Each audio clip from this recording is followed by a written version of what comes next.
how do you propose this is going to happen? How do you engage the citizenry? But beyond the social network, this is for the hearts and minds of the people. How do you do that? Well, in terms of moving forward, we have a couple of choices.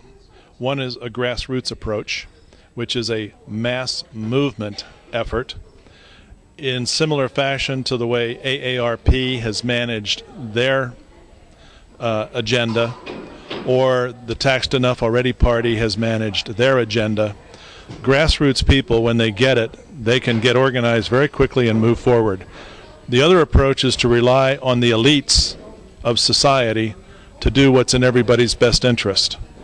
I frankly reject that approach because elites tend to work for what's in the elite's interest regardless of what happens to the larger society. So I think as we get the information into the hands of people at all levels, I think of it as everybody uses electricity and everybody buys gas. Not everybody votes, but everybody uses energy. And when they have shortages of energy or they're paying an excessive price for energy, they care, and it matters. And so I think the way of galvanizing the American people is to offer a solution to high energy prices, and when energy gets scarce, how do we create more energy? How does the oil industry or the energy industry overcome the credibility issue that is bound to it, whether it comes out of the politicians or whatever it arises from?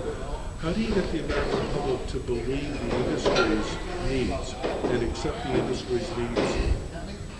And how do you balance the industry against the environment? How do you reconcile those? There's a very big issue in terms of credibility and trust between the American people and the industry that brings them energy, whether that's electrical energy or whether that's liquid energy. So the companies have a duty and a responsibility that if they want to be part of the 21st century energy system in a way in which they can work cooperatively with the citizens who are now so much more informed and so much more involved, they'd better get involved themselves. And I think they would be willing to, because we could overcome the adversarial relationship that exists with what? With dialogue, with engagement, with cooperative efforts.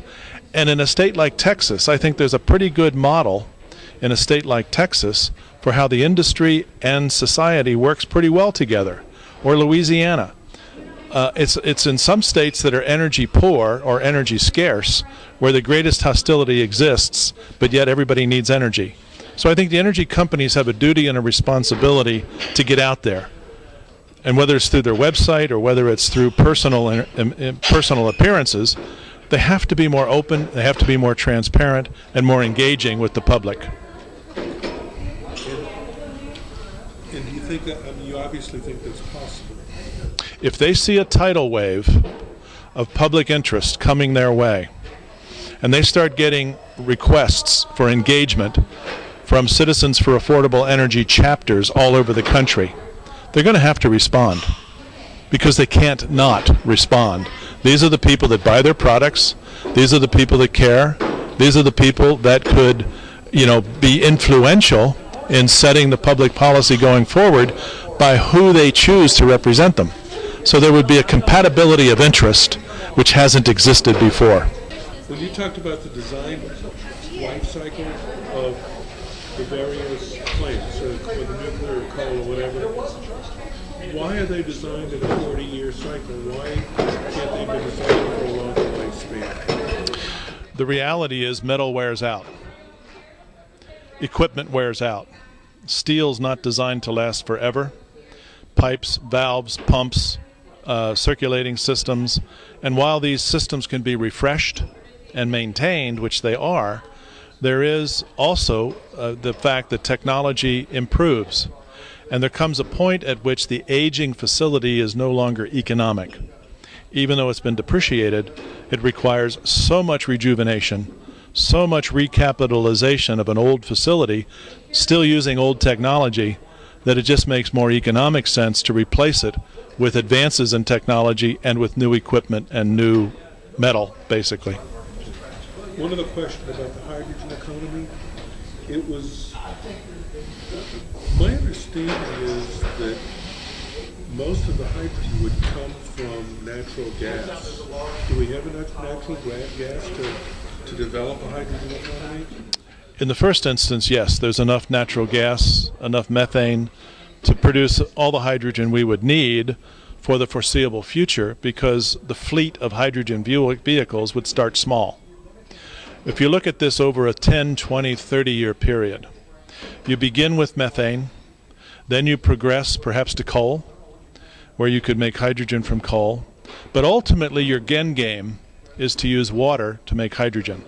By breaking down water through electrolysis of water, you have an unending supply of future hydrogen. And if you use renewable energy or carbon-free energy like nuclear, or carbon-light energy like natural gas, to make the electricity to electrolyze the water, then you've got a pretty virtual, environmentally sound system, because the only waste of the hydrogen fuel cell is water vapor. And so you're putting that water back into the atmosphere. What can we do? The thought that came to my mind was, withhold your campaign donations on all sides to the federal election. Did you have that thought?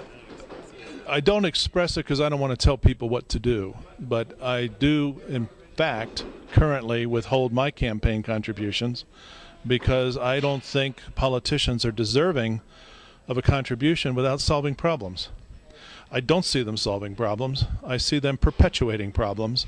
And if they want my support, they're going to have to do something to earn the money.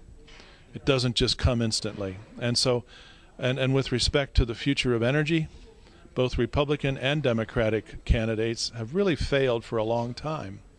And so I think it's really an issue for voters to consider about insisting upon solutions.